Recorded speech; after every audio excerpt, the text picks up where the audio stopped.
de mucha polémica, de mucho que pensar con lo de los libros de texto gratuitos en nuestras escuelas. Y bueno, este sistema de cambiar a veces la metodología, no, bueno, sí la metodología, la manera de las clases, pero también incluso los horarios, esto que le dicen adoctrinamiento, que si somos comunistas ahora, y yo veo con muchos absurdos, muchas situaciones. Sin embargo, hay cosas que sí están causando ¿cómo decirlo? Un temblor fuerte, una sacudida fuerte del sistema de educación, sobre todo por cómo vienen dándose las cosas. Para esto, le llamamos a René Córdoba, historiador, pero también un analista, una persona que está bien enterada de todo lo que pasa en nuestro país y esto que tiene que ver con los libros de texto. Muy buenos días, René, ¿cómo estás? ¿Qué tal? Buenos días, gracias por la invitación a compartir acá con tu auditorio. René, ¿ante qué estamos en este momento con lo de los libros de texto? Porque ahora, como alguien decía, tenemos un bonche de gente experta en libros y realmente como que no terminamos de entender qué es lo que estamos viendo desde tu punto de vista, René. Pues estamos viendo un cambio en el modelo educativo que se anunció en la campaña del 2018. Ujú. Empezó de alguna manera con las reformas al artículo tercero en 2019, donde se derogaron algunos aspectos de la anterior del modelo educativo que se hizo en la época de Peña Nieto. Y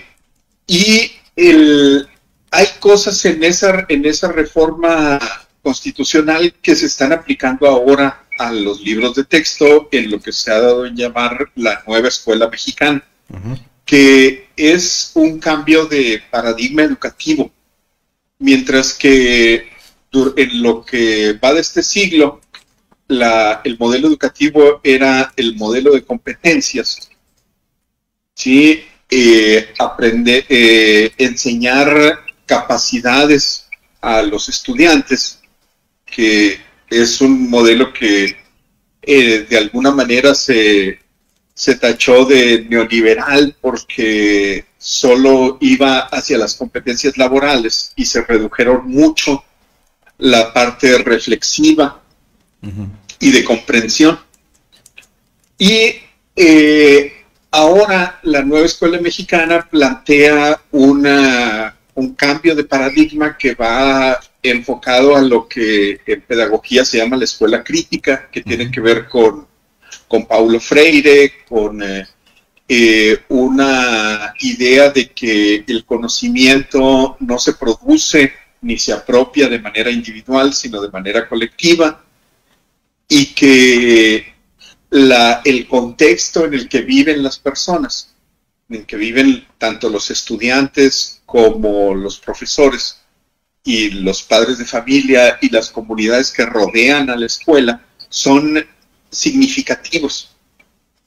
Y entonces hay que incluirlos en el programa y que las cosas no se pueden aprender de manera aislada, sino que tienen que aprenderse de formas en que sean significativas para los estudiantes y no solamente memorizar bajo la amenaza de la tabla.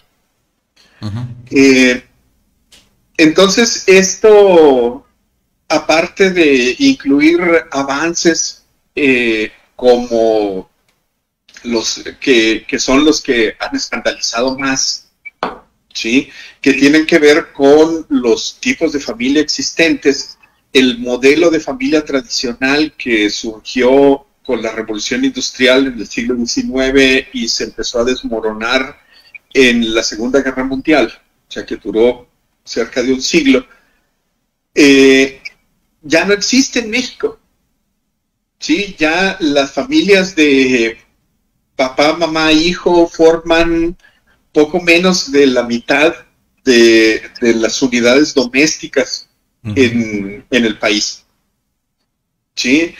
Tenemos una realidad social que rebasa esa idea tradicional y y qué bueno que se discuta, porque muchos de los niños y jóvenes que están en las escuelas no viven en ese modelo ideal. Entonces, pues qué bueno que se vean reflejados en los libros. René, este detalle bueno, en ese, todo cambia. Ayer me decías y platicábamos que estos cambios vienen desde 1934, allá con Lázaro Cárdenas. Yo me acuerdo que por alguna vez leí que esto de las monosílabas, ¿no? Eso que te enseñaban mi mamá me mima en tiempos de Lázaro Cárdenas eran la tierra es de quien la trabaja, ¿no? Entonces era así como la separación de sílabas.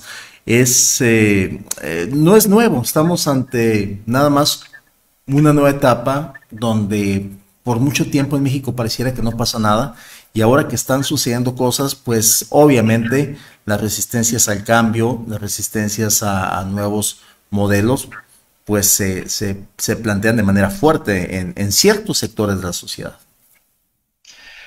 Sí, mira, dicen,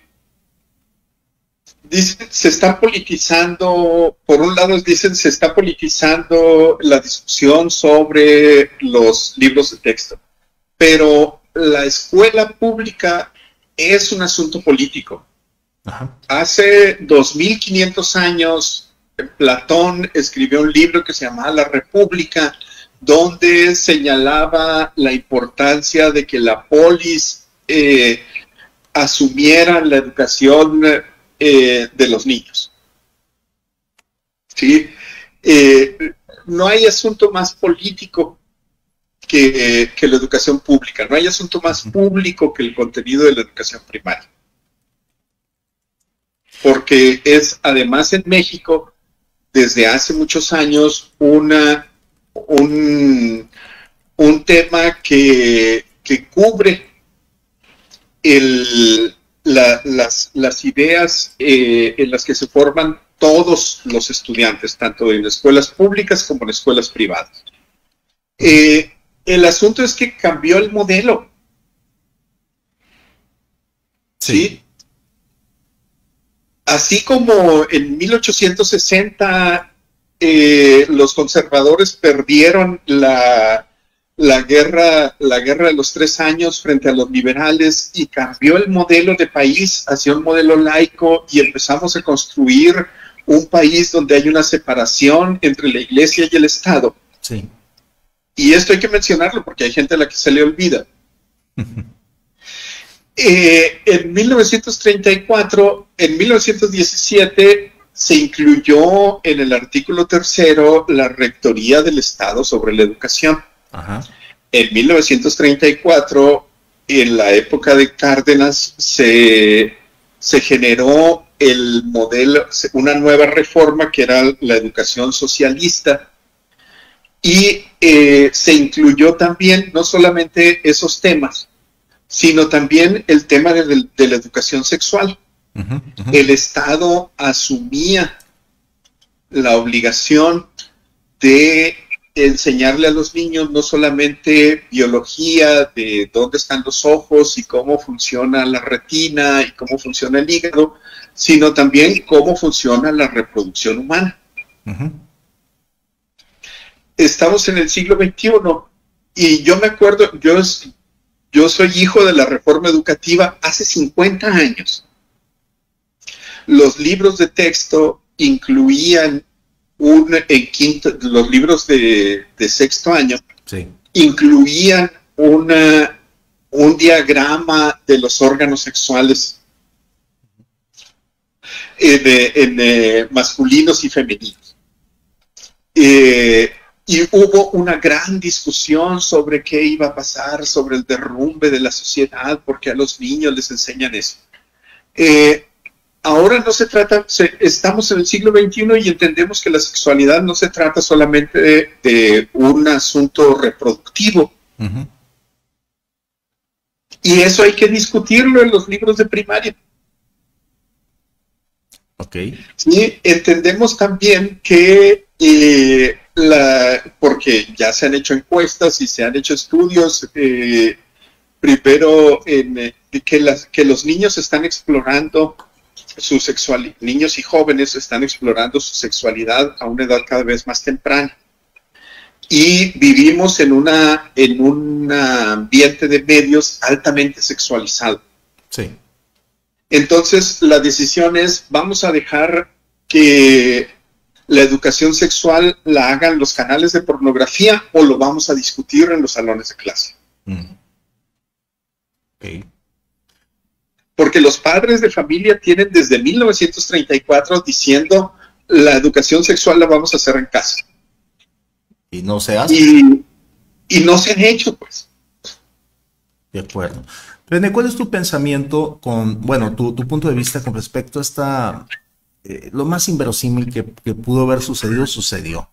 Y se discute, por lo menos de parte de Ricardo Salinas Pliego y sus canales, ¿no? Sus voceros, que son muchos, Sarmiento, Alatorre, toda la gente que trabaja en TV Azteca, que son un bonche, en esto de que se está inculcando, adoctrinando a los mexicanos, a los niños, con un pensamiento comunista, que se me hace estúpido. Una cosa es ser comunista y otra cosa es ser, pues, una persona que empática con su sociedad o su comunidad, ¿no? ¿Cuál es tu punto de vista? Igual que en muchos casos, porque además lo dicen como si fuera un insulto. Sí, habla más de la gente que lo dice que de lo que habla más de los acusadores que de los acusados. Sí, o sea, Salinas Pliego tiene una sentencia en firme de la Suprema Corte para hacer un pago de impuestos atrasados por 1.500 millones de pesos. Y esto te da una idea de que Salinas Pliego tiene una idea del capitalismo y de la vida en sociedad que incluye no hacerse responsable de las necesidades comunes, a pesar de que utiliza algo tan común y tan claramente un bien de la nación como el espectro radioeléctrico para hacer su fortuna. Entonces, que alguien que se niega a pagar los impuestos que debe, denuncia a los otros de comunista, te dice que realmente su idea es de capitalismo salvaje. Sí. Algo que creíamos que habíamos abandonado. Sí. Entonces, y para finalizar, ¿tú crees que esta nueva manera de enseñanza, de tu punto de vista, no, obviamente, claro, por supuesto, va a ser positivo, negativo, dependerá de la familia, dependerá de los maestros, dependerá de los alumnos, dependerá de todos? ¿Va a ser algo positivo o simple y sencillamente va a ser una reforma más al sistema educativo de los mexicanos? Pues yo diría que está hecho con las mejores intenciones, ¿sí? Depende mucho de la implementación. Muchas de las doctrinas pedagógicas que están detrás de esta reforma, como decía ahorita, están en la escuela de lo que se llama la escuela crítica y la escuela activa, que son doctrinas pedagógicas que se venían utilizando solamente en colegios particulares y que ahora es posible intentarlas en las escuelas públicas porque se han reducido cosas como el tamaño de los grupos. ¿Tú te acuerdas? Nuestra generación estuvo en grupos de 57, 58 alumnos por profesor. Yo no sé cómo le hacía la maestra Zarapico, pero ella nos enseñó a leer. Sí, así es. Y a recortar. Ahora el máximo por grupo es de 30 alumnos en las escuelas públicas. Entonces, ahora se pueden hacer cosas como trabajos en equipo, trabajos por proyecto, investigación, que antes eran impensables con grupos de 60 alumnos. Ahora tenemos una población que en Sonora tiene acceso al Internet en cifras cercanas al 90%. ¿sí? Lo que excluye solamente a las comunidades más alejadas geográficamente. Sí. Entonces podemos pensar en cosas como el acceso al Internet, en pedirles cosas a los alumnos que no les podíamos pedir antes. No necesariamente se puede hacer en todas las aulas, ¿sí? Va a depender mucho de las posibilidades de cada maestro, y esa es otra cosa que se plantea en este modelo, ¿sí? Dejar a los maestros que implementen, que no solamente la implementación del programa, sino la planeación del programa. O sea, dejar una mayor libertad a los de ejecución a los profesores. Esto implica, por supuesto, mayor trabajo, porque ya en los programas anteriores a los maestros les decían día tras día qué era lo que tenían que hacer y qué era lo que tenían que ver. Ahora, con los programas sintéticos, la indicación es más amplia y hay una mayor libertad de ejecución respecto de las actividades que se pueden hacer dentro del aula. Sí. Entonces, el asunto, como siempre, es qué hacemos con esa libertad. Sí. Si seguimos haciendo lo que estábamos haciendo, o si aprovechamos la oportunidad y hacemos las cosas de manera diferente, más divertida, más interesante, más retadora también. Y esto implica no necesariamente más fácil. ¿Sí? Porque ya sabemos que cuando le dejan investigar a los alumnos, que cuando en educación básica involucramos a los padres. Sí, pues entonces los padres también van a aprender mucho, esperemos, sobre lenguas indígenas y tradiciones culturales y variantes dialectales y trabajo comunitario, que es las cosas que habla el nuevo programa. Sí. Habrá más participación. Pues esperamos mayor participación. Esperemos que se aplique. El programa requiere de mayor participación de los padres y de la comunidad, y mayor involucramiento de los muchachos y muchachas en sus comunidades. Desde luego. René, pues te agradecemos muchísimo la oportunidad de haber platicado contigo en esta mañana con algo tan importante que son los libros de texto, el nuevo sistema de la nueva escuela mexicana, como se llama, y sobre todo pues aclarar algunos puntos que creo que fueron muy muy importantes, como empezar que ya menos de la mitad de las familias mexicanas están integradas como la familia tradicional, la que nos tocó a nosotros, y que bueno, todo esto ya cambió y que se tenía que poner también las etiquetas, ¿no? Como son ahora, para entender más a nuestra sociedad. Pues muchas gracias por la oportunidad y ahí esperemos que nos invites más seguido. Claro. Por favor,